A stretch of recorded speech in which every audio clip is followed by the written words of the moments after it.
Headphones inside the headphones.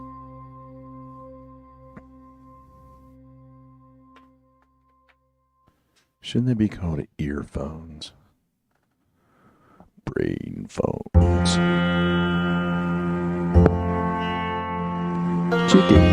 Chicken. Chinese chicken. Chicken to China. The Chinese chicken. Watching X-Files. Right. When your brain starts ticking. Wait. Something.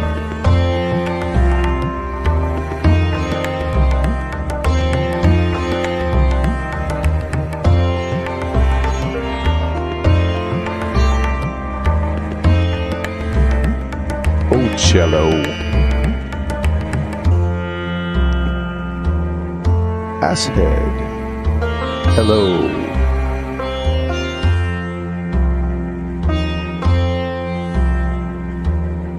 Good to see you.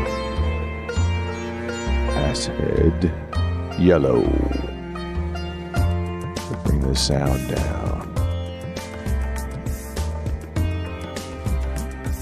We'll get started in about 2 minutes.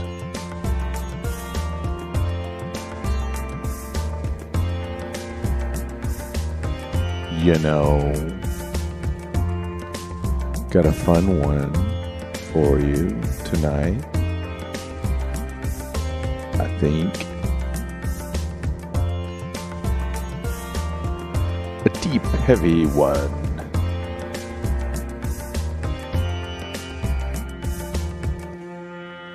Doable, but not trivial.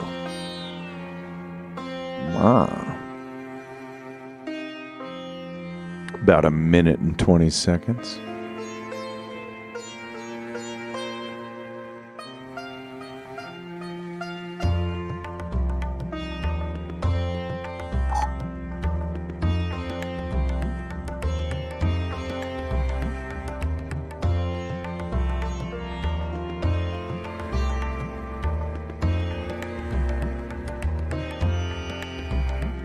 Who all's on?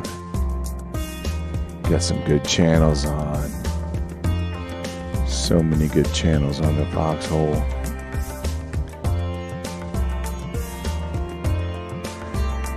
We'll get... Oh! Watch this. See that green screen background?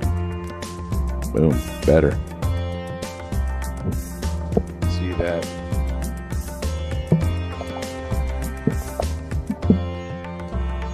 There we go. It's a little bright on me. Let's fix that. Oh, these are the worst lights ever. Oh well. It is what it is. We got...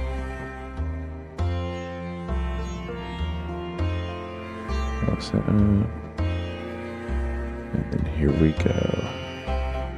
Hello, and welcome to another episode of Epistemology for Fun and Profit, where woo meets goo, exclusively on the foxhole.app.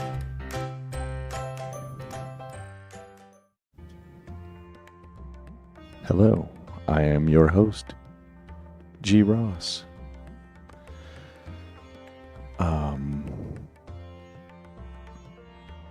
On Fridays, we're joined by Angular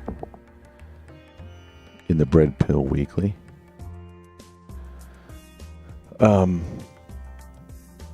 Tonight, we might just stay on YouTube, Foxhole D Live, and Facebook.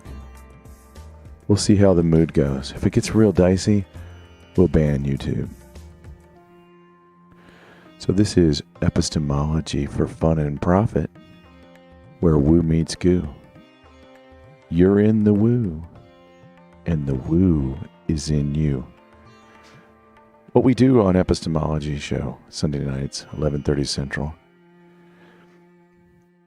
is we look into our level of confidence in what we believe or know.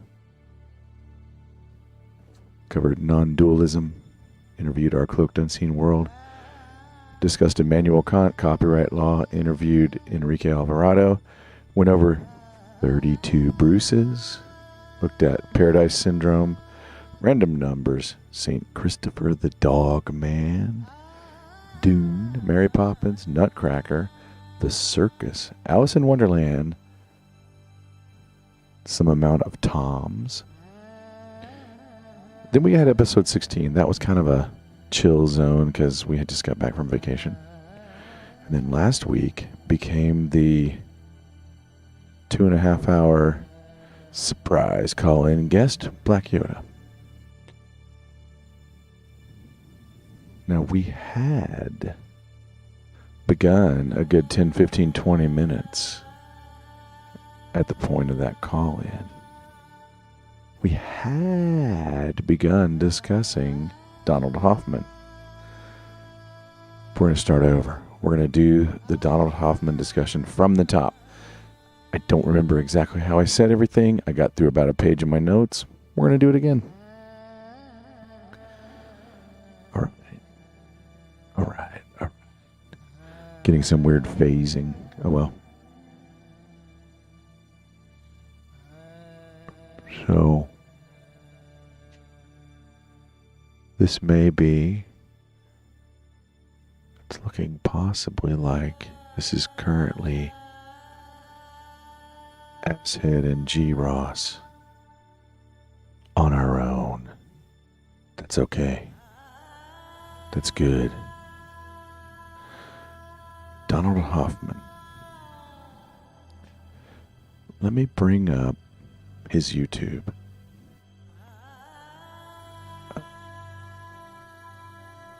Let me go to the screen that shows the chat. All right, here's Donald Hoffman's YouTube. Do we see reality as it is? Stream 85 plus live channels with... He did a TED Talk. My favorite TED Talk ever. That's ever been. Ever. So here's his TED Talk. If we muted YouTube and banned them, you could just play this on the Foxhole and comment. But it's so good. I just want to leave it alone, let it be. But I'm also going to describe almost the whole thing. I say still go watch it. Why am I going to talk about Donald Hoffman? Now, this is my second run at this. Because I got into it about a page. And then we just said, you know what? We got call-in gold here. So let's divert. That was last week. So this week, it's so weird because I've already pulled the trigger on this. But I haven't. But I haven't. Anyway. He starts out, remember the title is, Do We See Reality? What does it say here? As it is. All right. So he starts out declaring that the greatest scientific mystery today is, quote, how your brain and your conscious experiences relate. I don't think that's an exact quote. I think it's a paraphrase. He starts with examples like the taste of chocolate, the feeling of velvet. Now, I begin to suspect that all cognitive scientists develop the ability to rapidly describe experiences and experiencing experiences. I actually think watching these guys long enough, it becomes humorous. They're like, it's almost like a sub-discipline. You know, the experience of touching a cold glass, recalling a favorite summer, reciting a poem. You know, like they have to be able to do all these disparate, examples. And I think if you keep always going to sight, you'll start to think that cognitive science and consciousness is all about sight, right? So they got to run through the five senses. But it's not just the five senses. It's anything you can experience. The waking up from a dream, that's an experience. Having a needle stabbed into your leg, that's an experience. So I think, I don't know, if you read his book ever, which I'll mention here in a bit, you'll see so many in there. Which brought up the word qualia. Let's look at Wiki for qualia. Oh, we got some chats. Sloan TV. Hey, Sloan TV. Asshead and Sloan TV are in the house.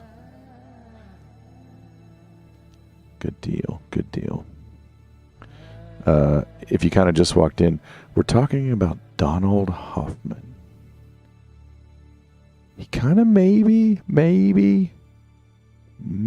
opened my eyes up to some slippery territory. All right. So let's go to qualia. Everybody knows this word. I always keep reading it and go, oh, it's that thing, qualia. But for you all, I actually looked it up, and now I kind of like the word better. I used to think it was this pretentious, annoying word.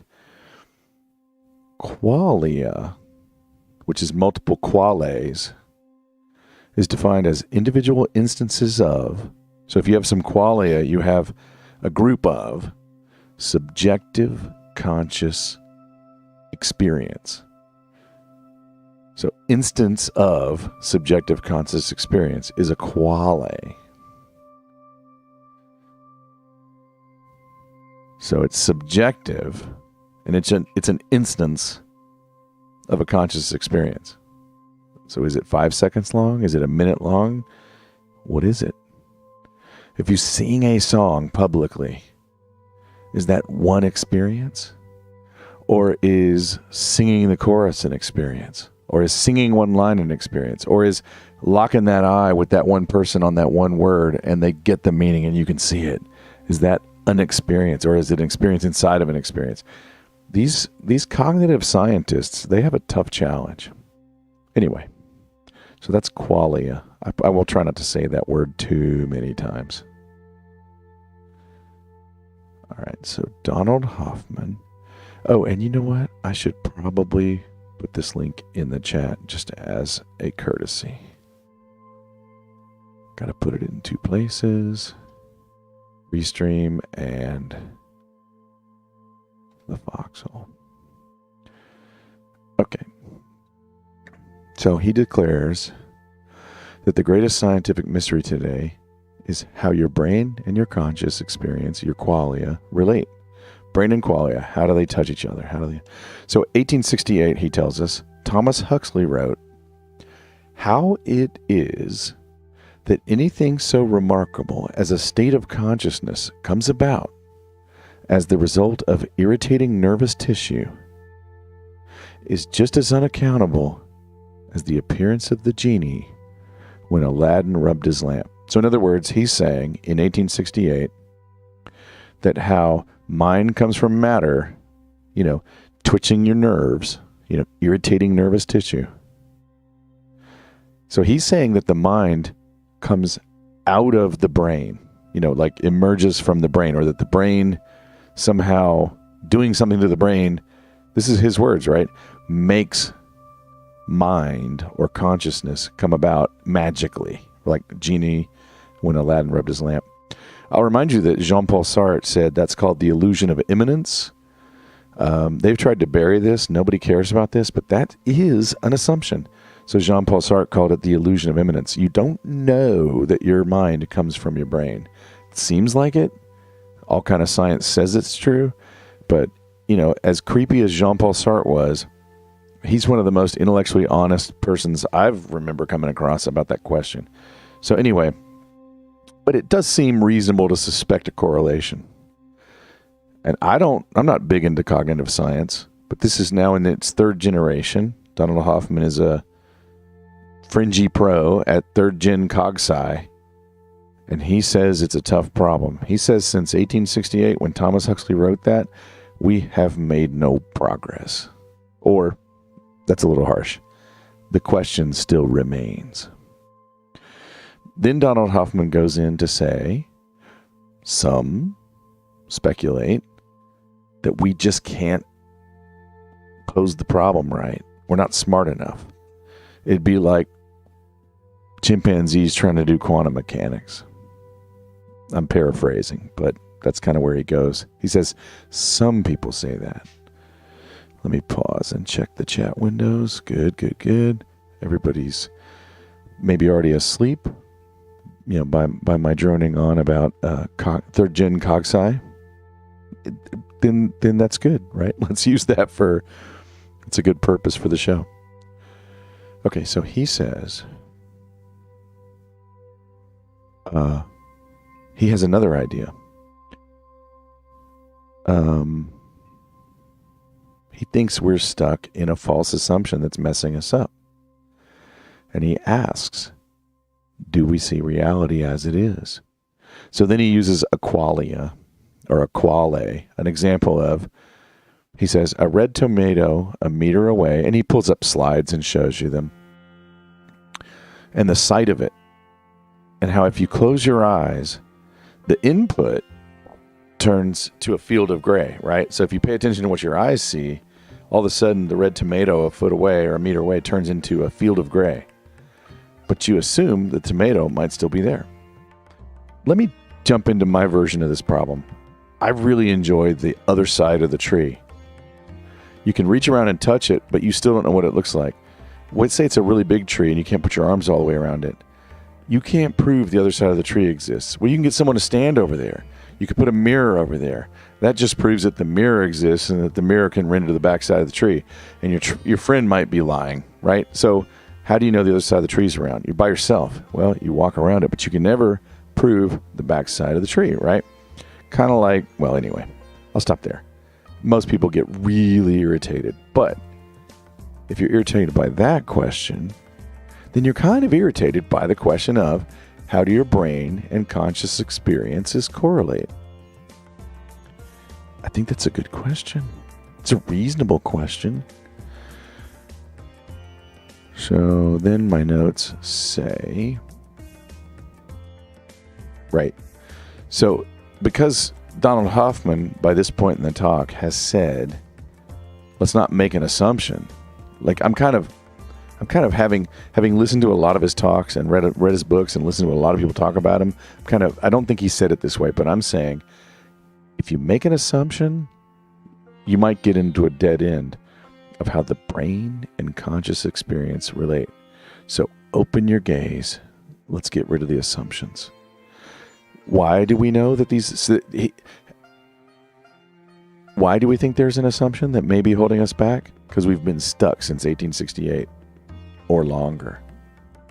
I would argue we've been stuck for hundreds of years, perhaps, on this question.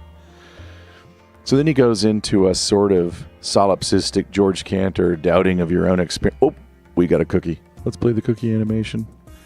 Do. Main screen. Cookie. Here we go. What? Oh, I did that wrong. Here we go.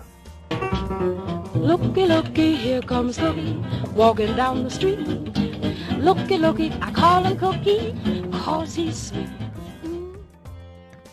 Thank you, Sloan TV, for the cookie. All right, so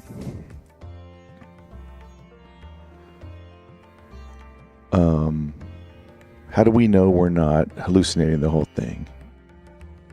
Distorting the thing. For example, if you drink 4 or 5 shots of tequila, you're bulletproof, but the next day you don't think you're bulletproof. Are you changing into and out of bulletproofness? Or is it possible to distort your experience that you sense away from a reality? Is there an independent reality? Now, if you're watching Donald Hoffman's video, right about at this point, he starts to use the flat earth and how we used to think the earth was flat. There he kind of loses me a little, because as some of you know, I'm fairly spinning ball globe earth skeptic. But, okay.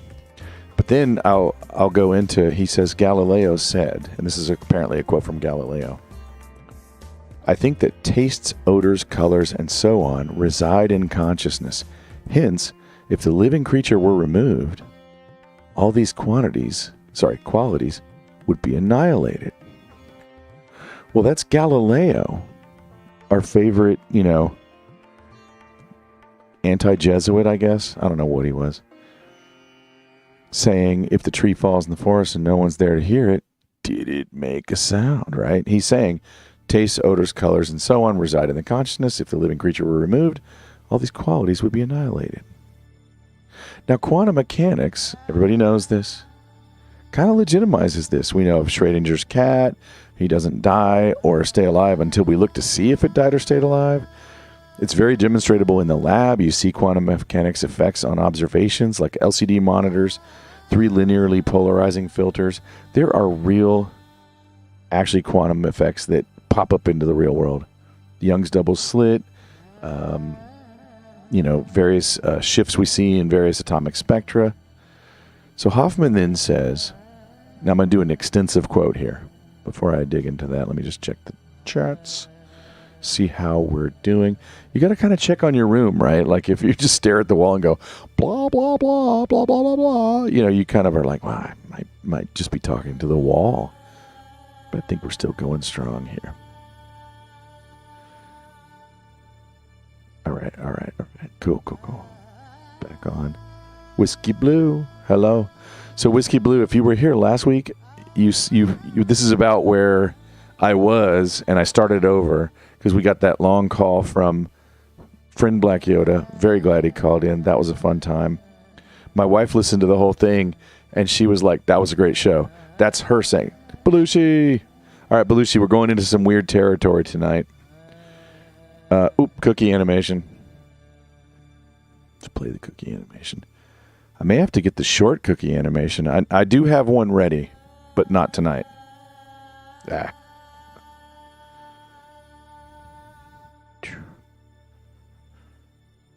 we go. Looky, here comes Cookie, walking down the street.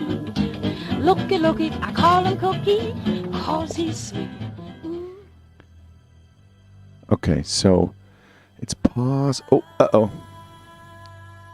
2 more cookie animations. Now, I'm definitely going to have to prepare the short. And I had a long cookie animation at first, and then I've got the medium one tonight.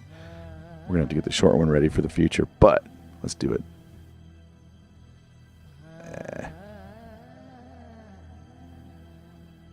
Can also have to get better at these buttons. Looky, we'll count this as 2 for 1 cookie. Walking down the street.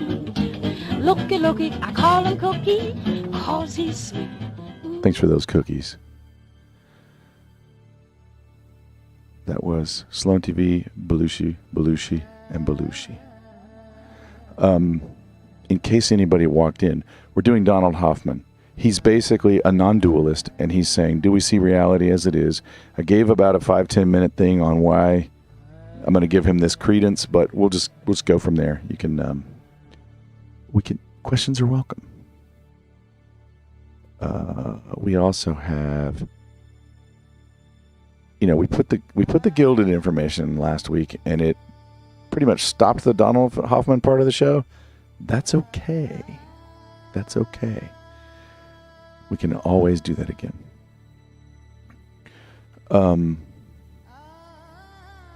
So here's a long quote from Donald Hoffman. Neuroscientists tell us that about 1/3 of the brain's cortex is engaged in vision. When you simply open your eyes and look about this room, billions of neurons and trillions of synapses are engaged. Now, this is a bit surprising because to the extent that we think about vision at all, we think of it as like a camera. It just takes a picture of objective reality as it is. Now, there's a part of vision that's like a camera. The eye has a lens that focuses on an image. In the back of the eye are about 130 million photoreceptors, so it's a 130 megapixel camera. But that doesn't explain the billions of neurons and trillions of synapses that are engaged in vision. What are these neurons up to? Neuroscientists tell us they're creating in real time all the shapes, objects, colors, and motions that we see. It feels like we're just taking a snapshot of the room the way it is, but in fact, we're constructing everything that we see. We don't construct the whole world at once. We construct what we need in the moment. Now, there are many demonstrations that are quite compelling that we construct what we see. Now I'll show you his examples that he uses. But before I do that, let me just pause and summarize what he said. He's saying that the way the eye-brain tool works is it's not sitting there. Oh, Hoffman put a cookie out. Let's play the cookie. Play the cookie. Looky, looky, here comes Cookie, See, walking it's the down cookie. the street. Looky, looky, I call him Where's the Cookie, cookie? There it is. 'cause he's sweet. Definitely gonna have to. Here. Let me do some dead air. I think I have ready the short cookie. This is a good night to try it. Cookie long. Let's see. I'm so close to having it ready. Details. Size. Cookie short. I technically still owe one. Yeah, so that's now the new short one. So since cookies have become a little more popular, here's what I can play. Did you hear that? It's super short. Maybe it's too short. Here, let's do this. Here comes Cookie. That's the one I had prepared for, like, when you need to keep the cookie animation short. And I may be one behind, so one more. How do you replay? Here comes Cookie. All right. I think we're caught up on cookies. So what he just said, and this is kind of what scientists think these days. You've been hearing this for a while, right? You construct the reality as your senses tell you you should construct it, so it's handy in your brain, and then you experience it. And I think to some degree we kind of like that. If we're a little woo-ish, we're like, yeah, we kind of fabricate reality, we co-create reality, or we do something, we impact it, right? Quantum mechanics straight up says we do. Says the observer affects the observed. Belushi had said a while back, we can talk about perception of space. Right, like, it's, the perception of, Whiskey Blue said, Black Yoda talks a lot. 2.5 straight hours last week. But my wife says she enjoyed the show. So I'm like, because I don't ever, you never know unless you get some feedback. Did you go long on a subject or what? So, of course, wife is a non-biased observer. But yeah, so Belushi and others, like,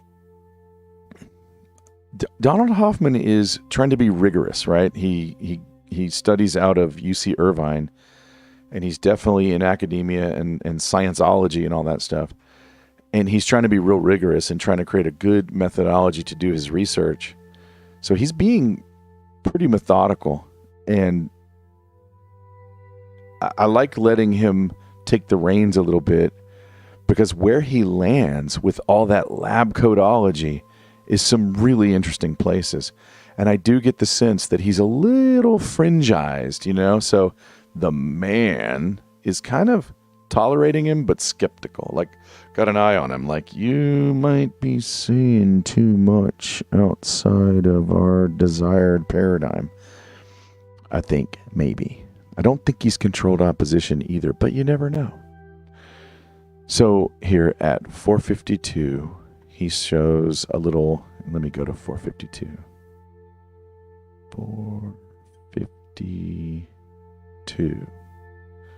So he shows some pink dots with cut out chunks in them. You can probably already see what he does next.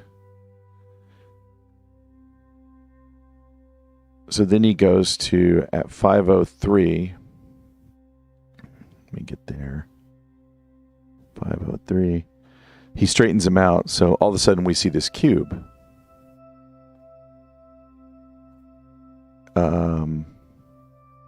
And he points out that can't be an actual 3D cube because the screen is two-dimensional.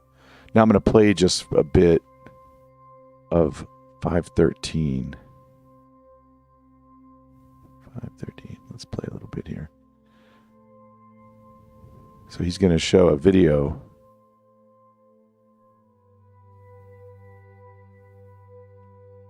Okay, you kind of see that? Hopefully it's playing okay. So then he says,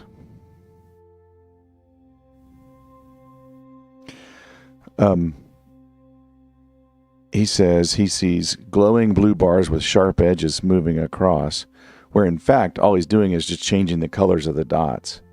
And he says our visual system creates the glowing blue bars as a concept, basically, with sharp edges and the motion. There's no actual motion. So we're reconstructing reality.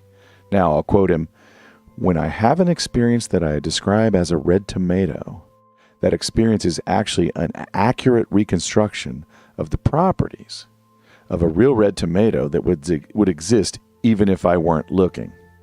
So he's not going to go into non-dualism so far that he manifests the tomato himself, but he says he's recreating a reality in his head that's the reality of the red tomato. Now he's going to go into evolution, and this is where I have to kind of pave a way for why bother. I'm not a big fan on evolution as a model. I kind of believe in a young earth anyway. I tend to think it's not much older than 6,000 to 10,000 years. But I also think we don't understand how time works, or that I don't understand how time works. Certainly not during the creation. Like, time had to be created before it could exist, right? So, and I think and Belushi, you were talking about like space and our perception of it. Same thing for time, right? Yeah, Dr. Hoffman.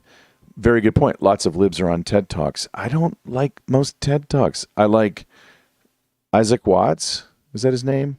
The sort of DJ guy. And Donald Hoffman. Those are the only two TED Talks I can remember liking. So, now, even if we're not a big fan of Darwinian evolution, or it needs restrictions in my imagination or whatever, I still like looking at the math he uses. Because he uses it, he's using their language. He believes their language, but he's using their languages, and he's reaching really interesting conclusions. Also, if God made Adam in one day, let's say he took an hour to do it. You know, he scoops up the dust and breathes life into it.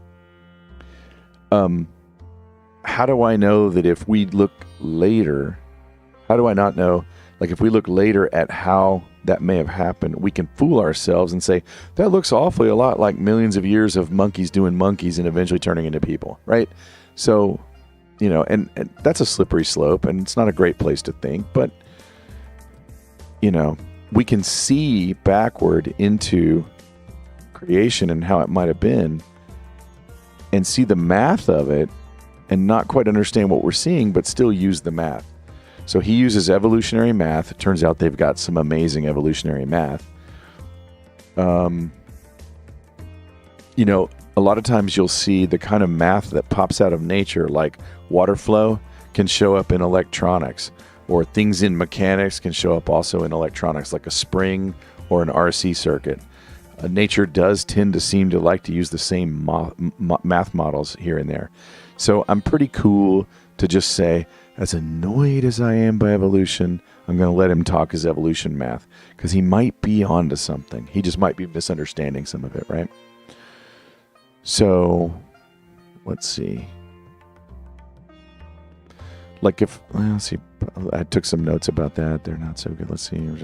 I'm just saying, run with me here.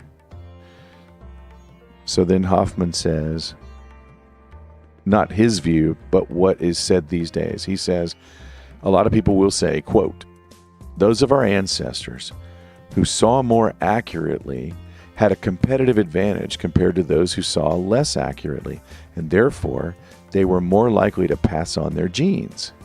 We are the offspring of those who saw more accurately, and so we can be confident that in the normal case, our perceptions are accurate. He says that's in the standard textbooks, and it kind of makes sense, right? You're like, I'm the product of, or anybody alive today is the product of good ancestors because they saw reality so accurately that they survived, that they were fit evolutionarily. And he gives some references. The idea is that accurate perceptions are fitter perceptions, and evolution likes fitness. And, you know, You could argue that Adam in the garden was fit, right? He was ideally designed to name the animals, be fruitful, and multiply. So I like fitness. I mean, I can cotton to that. I don't need evolution to say, yeah, humans are fit for the world. But let's go back to the evolutionary perspective. They say, evolutionists say, that you get a survival advantage. And he goes, is this correct? Now he describes a beetle example. And I'm not going to play the whole thing. It's basically, there's this beetle in Australia that's almost extinct because there's this beer bottle that's thrown away in the trash in Australia. And the beer bottle sees these like brown dimples on the bottom of the beer bottle, and it interprets them as the ideal mate. And the beetle spends most of its time trying to create more beetles with this glass bottle. And so he says there's an example of the beetle misperceiving reality. And he says mammals actually kind of use this tendency to fool other members of their species, like lipstick and stuff like that, just to oversimplify. So then he asks the question, does natural selection really favor seeing reality as it is? Fortunately, we don't have to wave our hands and guess, he says. Evolution is a mathematically precise theory. We can use the equations of evolution to check this out. We can have various organisms in artificial worlds compete and see which survive and which thrive, which sensory systems seem more fit. Beetle vids, are we right? I don't know if he shows beetle vids. Let me find. He does show beetle. Here, let's find where he shows the beetle. Beetle vids. All right. Here. This is the beetle mating with the bottle. So we're going to get a little PG-13 here. It's your 20s, Rasta says. There you go. No, Belushi, you're awesome. I was just kind of beginning to wonder if I was getting too dry. The punchline of all this is this guy is so wonderfully non-dualist, and I'm kind of a non-dualist, non-monist, that I just like him a ton. And he opens up thoughts that you're like, you can see that one day science might be able to catch up with us, if I could say it that way, to tribalize.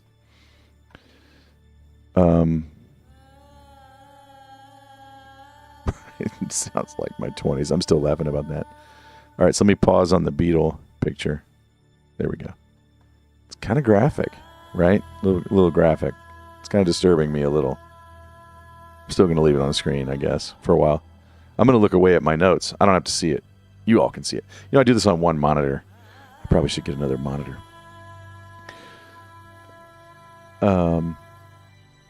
So he goes into his evolutionary math, and he runs it in the lab and finds out, does perception of reality being accurate actually lead to fitness in a selection model? But before we get to what he finds, let me say, he goes, this is his quote again, what does a steak do for the fitness of an animal? For a hungry lion looking to eat, it enhances fitness. For a well-fed lion looking to mate, it does not enhance fitness. And for a rabbit in any state, it does not enhance fitness, a steak. So fitness does depend on reality as it is, but also on the organism, its state, and its action. So fitness is not the same thing as real reality. And it's fitness, not reality as it is, that figures centrally in the equations of evolution.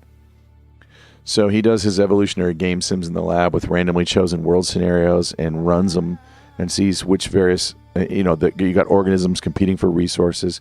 They start the species at different levels of seeing reality, either entirely or partially accurately or no accuracy. And then they can have fitness scores depending on how well they do in the sim, and perception of reality always evolves away. It goes away. So his quote is, in almost every simulation, organisms that see none of reality but are just tuned to fitness drive to extinction, who see none of reality but are just tuned to fitness drive to extinction, all the organisms that perceive reality as it is.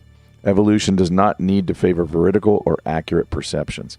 This kind of makes sense, right? Like if you really saw everything around you, you might not be functional.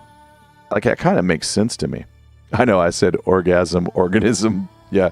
Unchained 01. You're 100% right. That bug. Yeah. Well, okay. I'm going to take the bug off. Let's get rid of it. Of course, he doesn't look much better. There we go. Perfect. Yeah. Orgasm. Part of it is I have my voice in the headphones, and it's hard to talk when you monitor yourself with a delay. So Hoffman agrees that this hits counterintuitive. It's a surprising finding. But then the jewel beetle used cheap tricks and hacks to see a good mate, and until the bottles came along, that was a good trick and a good hack. It was a cheap use of calories to make a quick call, right? So I'm pausing here. He starts to really explore what this means, but I'm wanting to make sure. Well, I think we got it. So let's get back to the next thing. So he goes into a metaphor. He's like, so he thinks he's convinced. Remember on TED Talks, you got to do it all in 20 minutes, right? It's like an executive presentation. So he thinks he's now got us all convinced that, surprising, but it makes sense when you think about it.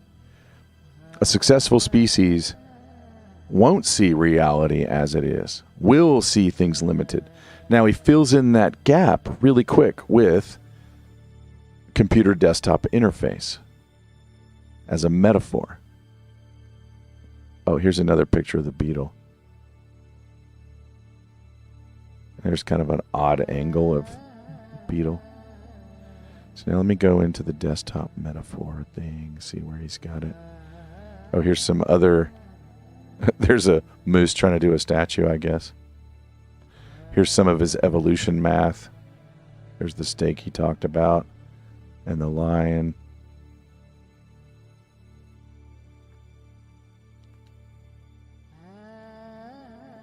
Some sort of a graph of something. Who knows? Back to the beetle. All right. So here's his desktop. And he says the blue icon for a TED Talk that you're writing, the icon's blue, it's rectangular, it's in the lower right-hand corner of the desktop. He says, does that mean the text file itself in the computer is blue, rectangular, and in the lower right-hand corner of the computer? He says, no. And if you think that, then you're not understanding the purpose of the interface. It's not there to show you the reality of the computer, like the bits and the bytes. It's there to actually obscure and hide that reality. You don't want to know the diodes and the resistors and what all the charges are on all the resistors or the capacitors and all the software, details of all the settings. You'd never get to your photo editing or text file writing. So he's saying evolution has given us an interface that hides reality and guides adaptive behavior. He says space and time as you perceive them right now, going back to what Belushi said in the chat earlier, are your desktop. Physical objects are simply icons on that desktop. So now he wants to see a train going 200 miles an hour as a desktop object. He says it's real, but we're seeing it as a desktop object or an interface object. He's like, you don't step in front of it for the same reason you wouldn't carelessly drag your icon to the trash can. Not because he thinks he's dragging his icon to a literal trash can, but he would lose weeks of work. So evolution has shaped us with perceptual symbols that are designed to keep us alive. So take them seriously. If you see a snake, don't just pick it up. If you see a cliff, don't just jump off of it. And he says that still doesn't mean we should take them literally. That would be a logical assumption or error, as he says it. So then he takes an interesting step, I say. These are my notes from 2 weeks ago. You've discovered we don't have the ability to perceive reality, or what's really the case. Modern physics, he goes into that for a second. Like solid objects, we're told the train that's moving 200 miles an hour is mostly empty space. It's just a few electrons and protons far away, right? They've told us that for decades. He's saying it's even weirder. He's saying modern physics is as though we just discovered that our desktop is made of pixels. Like you took a magnifying glass to the screen and go, oh, see, reality is made of pixels. He's saying that's just getting in closer, more details of this incorrect interface perception. So now I'm going to quote him. But first, let me check the chat because I wasn't looking at it.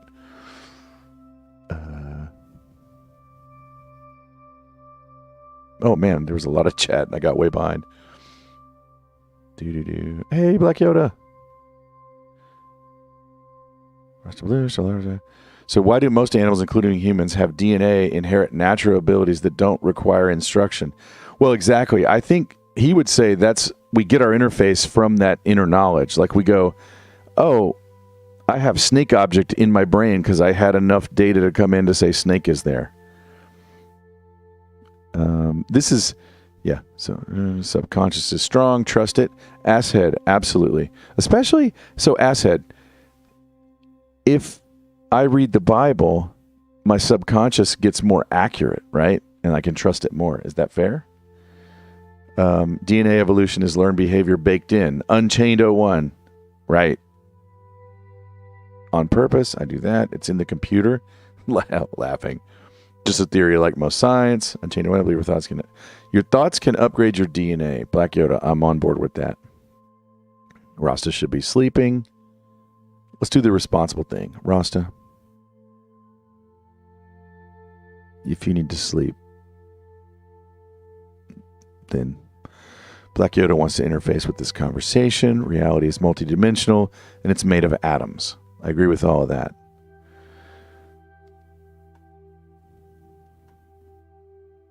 All right. Let me see how many pages I have left, Black Yoda, because I didn't even get to this.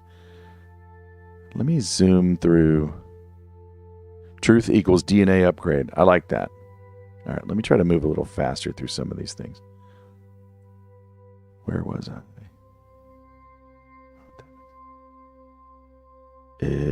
Oh, man. Oh, man. Totally lost my place.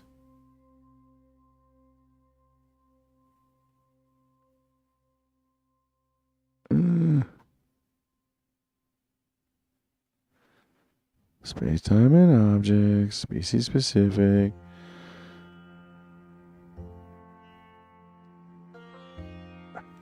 How did I lose my place? Here we go. So now we're about to bust space-time into little pieces. And this is the part I think you guys might like. No? Hang on. Oh, I see what's messed me up. So he says, I know that blue icon on the desktop is not the reality of the computer, but if I pull out my trusty magnifying glass and look real closely, I see little pixels, and that's the reality of the computer. Except for not really, you're still on the desktop, and that's the point. Those microscopic particles are still in space and time. They're the user interface. So he's saying, you know, we're always told by physicists that the primitives are space, time, mass, charge, spin, color, charm. That's quantum physics, right? Or particle physics. And that's his big idea. He's getting rid of those primitives and saying, those are interface descriptions. Those aren't reality primitives. The basic building blocks of reality are, and he offers something different. But I want to pause real quick. He says, if you see the train and everyone else sees the train, then we know that the train is real. So that's like an objection to his point. He's saying it is real. Yeah, I'm going to skip a little bit. Probably could have started with this. Remember, he's trying to explain how the brain and phenomenal experiences relate. All right, let me go back to 503 and show his cube that he likes so much. Here's his cube. We see a cube, but the screen is flat. So the cube that we see is the cube that we construct. We see a cube because each one of us constructs the cube that we see. The same is true of the train. We see a train because We each see the train and we construct that train in our brain. We're inclined to think that perception is like a window on reality as it is, and the theory of evolution is telling us that this is an incorrect interpretation of our perceptions. Instead, reality is more like a 3D desktop that's designed to hide the complexity of the real world and guide adaptive behavior. Space, as we perceive it, is our desktop, and physical objects are just icons on the desktop. Kind of repeating what we already got to. You people are fast. You're faster than his TED Talk audience, I think, is the problem here. Let me skip some of my notes. Okay, I do want to say this. I feel like collective humanity has been kind of aware that something like this is up, right? We've always been saying perception is reality, that we don't see reality as it is. I don't think that part's new. He's not starting from ground zero, but he's with a bunch of dry people that may need, that. So what he's doing is kind of taking a step back and formalizing a new investigative path. Because remember, we're stuck. We can't get quantum mechanics and general relativity to mesh, right? That's something that I don't think he's trying to solve, but I think he may have accidentally solved it. Like he may have stumbled upon, I don't know if you ever read the Dancing Wooly Masters. There's been a lot of like woo-woo physics books that come out that really like some of modern physics. And like we're just kind of all waiting for science to catch up and go, my own personal religious view or whatever, like my perception was you guys are finally catching up, right? We all kind of play that game a lot. I think we should. Then he spends a little more time bashing flat Earth, which, you all know I'm a little tender on that subject. I like me some flat Earth. I also don't necessarily think we evolved from monkeys. Then he goes into changing our mind on space-time. I mean, who doesn't like that, right? Can I quote from him again for a little bit? Here, I haven't read the chat in a few minutes. Truth equals Dino. Trust your gut. As a good-looking black Yoda. You can tap with tech. And better said with, I believe that to a point. As far as particle physics, I think time is a man-made measurement for our small brains. Yes. And here's a link from Black Yoda. Let's pop it in the screen here. See what we got.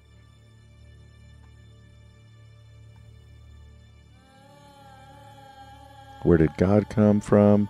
Ooh. Oh, this ad. Lame. All right, we'll dig into that here in a minute. Back to the chat. Dealing with men with real-life experiences. Fair enough. So Hoffman says, we believe space-time and objects are the nature of reality as it is. The theory of evolution is telling us that once again we're wrong. So listen, here's two wrongs making a right. I'm not big on evolution, but he is, and he's finding out space-time is not what we crack it up to be. He says we're misinterpreting the content of our perceptual experiences. There's something that exists when you don't look, but it's not space-time and physical objects. Don't you like that? See, we're watching the lab coat scientists crawl up and out, right? He says it's hard for us to let go of space-time and objects, just like it's hard for the jewel beetle to let go of its bottle, because we're blind to our own blindnesses. We have an advantage over the jewel beetle, our science and technology. By peering through the lens of a telescope, we discovered that the Earth is not the unmoving center of reality. I think it might be. But I do like that telescopes do distort, right? I like that part. He says, by peering through the lens of the theory of evolution, we discovered that space-time and objects are not the nature of reality. Black Yoda says, this is the light body playground to enjoy the flesh. Fair. I like that. That gets this. See, this guy is catching up to us, right? I admire him for using the tools that he likes in the lab and really seeing where they lead.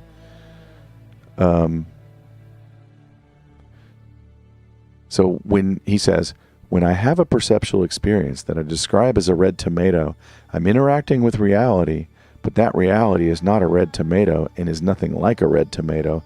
Similarly, when I have an experience that I describe as a lion or a steak, I'm interacting with reality, but that reality is not a lion or a steak.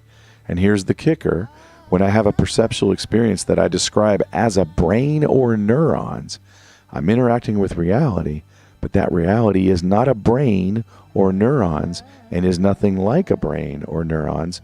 And that reality, whatever it is the real source of cause and effect in the world, not brains, not neurons. Brains and neurons have no causal powers. They cause none of our perceptual experiences and none of our behavior.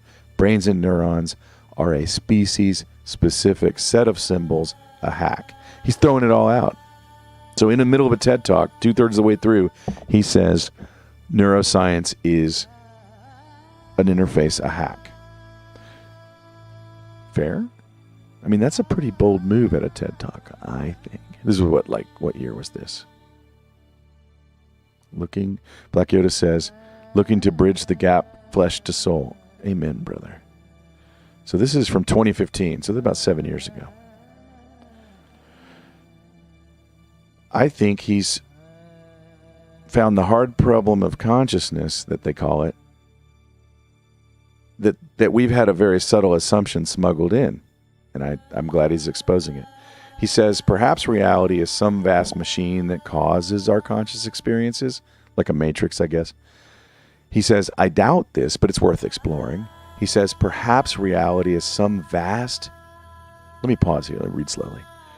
Vast interacting network of conscious agents, simple and complex, that cause each other's conscious experiences. We'll just take some mushrooms, and I almost wonder if he did, because he's acting all technical, but I think he's figured it out. And then he says, actually, this isn't as crazy an idea as it seems, and I'm currently exploring it. But here's the point.